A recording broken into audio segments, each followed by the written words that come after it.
Olá, meu nome é Maria Luísa Menezes, sou aluna de mestrado do programa de pós-graduação em odontopediatria da Faculdade de Odontologia de Ribeirão Preto, da USP, e hoje nós iremos desvendar juntos o universo celular do tecido ósseo. Nessa aula, nós iremos aprender as funções e características básicas do tecido ósseo, além de conhecer a função e como é que as células do tecido ósseo se formam. Nós vamos abordar 3 células em específicas, que são os osteoblastos, os osteócitos e os osteoclastos. E antes da gente falar sobre o tecido ósseo em si, é importante a gente relembrar um pouco o conceito de células. Então, as células elas são uma unidade funcional e estrutural que vão formar os tecidos. No caso, nós vamos aprender sobre as células ósseas, os osteoblastos, os osteócitos e os osteoclastos, que irão formar o tecido ósseo, responsável por formar os ossos, que vão, em conjunto, formar o sistema esquelético, que, junto com os demais sistemas presentes no nosso organismo, vão formar o corpo humano. O sistema esquelético vai desempenhar diversas funções no corpo humano, desde a sustentação, que vai permitir a movimentação, locomoção do corpo humano, desde proteção de órgãos vitais, como por exemplo o cérebro, proteção da medula óssea, que vai ser responsável por produzir diversas células, como as células sanguíneas, regulação de íons, como a regulação de cálcio e de fosfato, além da absorção de toxinas presentes no nosso corpo. O tecido ósseo é o tecido responsável por compor o sistema esquelético e é um tecido do tipo conjuntivo especializado, vai ser caracterizado pela presença de uma matriz extracelular calcificada, com a presença de fibras de colágeno do tipo 1 associadas a um sal de fosfato de cálcio, que confere resistência e rigidez ao osso, que é uma característica que vai ser responsável por diferenciar esse tecido dos demais tecidos conjuntivos. Esse tecido vai ser composto por células especializadas, incluindo osteoblastos, osteócitos e osteoclastos. Nós iremos aprender sobre a função de cada uma dessas células e como é que elas se formam.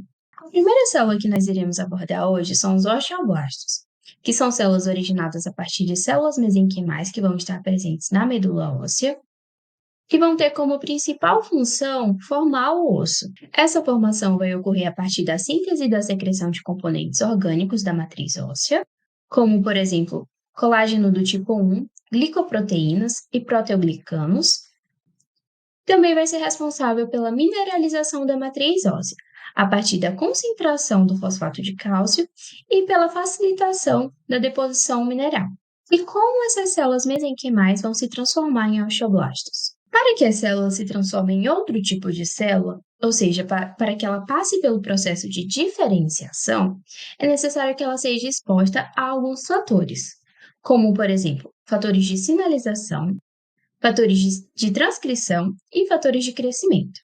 No caso dos osteoblastos, as células mesenquimais vão ser expostas, por exemplo, a proteínas morfogenéticas ósseas, ou BMPs, que irão induzir a diferenciação de células mesenquimais em células osteoprogenitoras.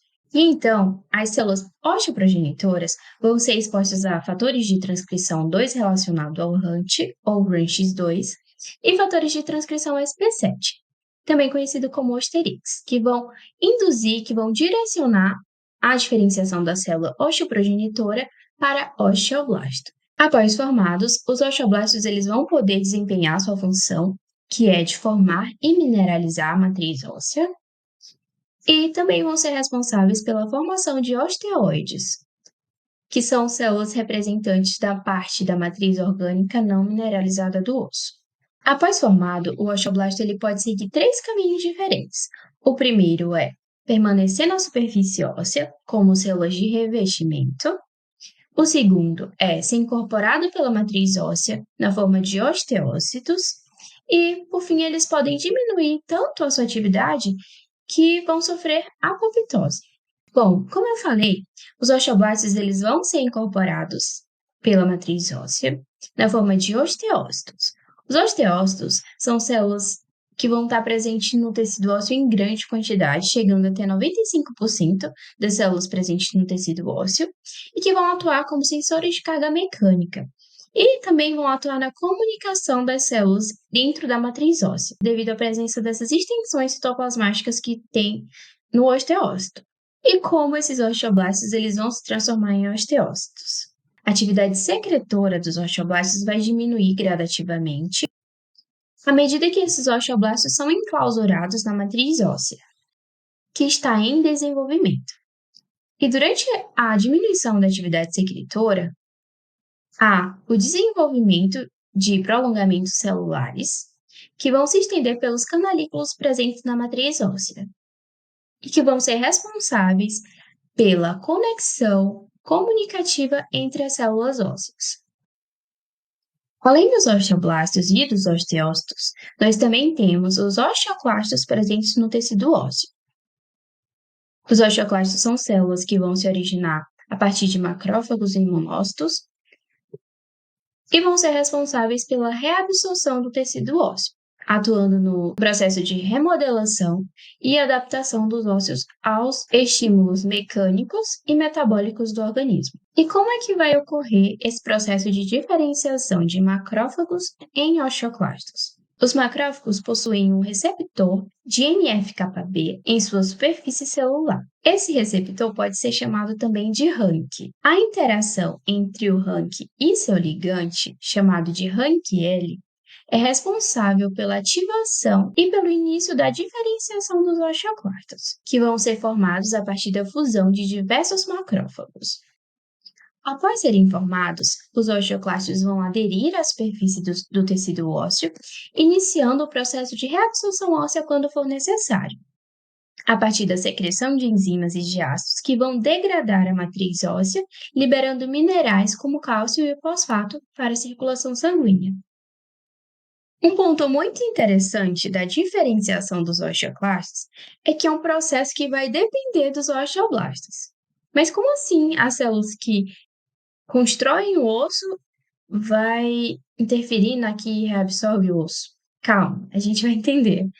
Para que o osteoclasto seja formado, é necessário que o rank presente no macrófago se ligue com o rank-L. O rank-L é um ligante produzido pelo osteoblasto, por isso que nós falamos que o osteoblasto vai interferir na formação de osteoclasto.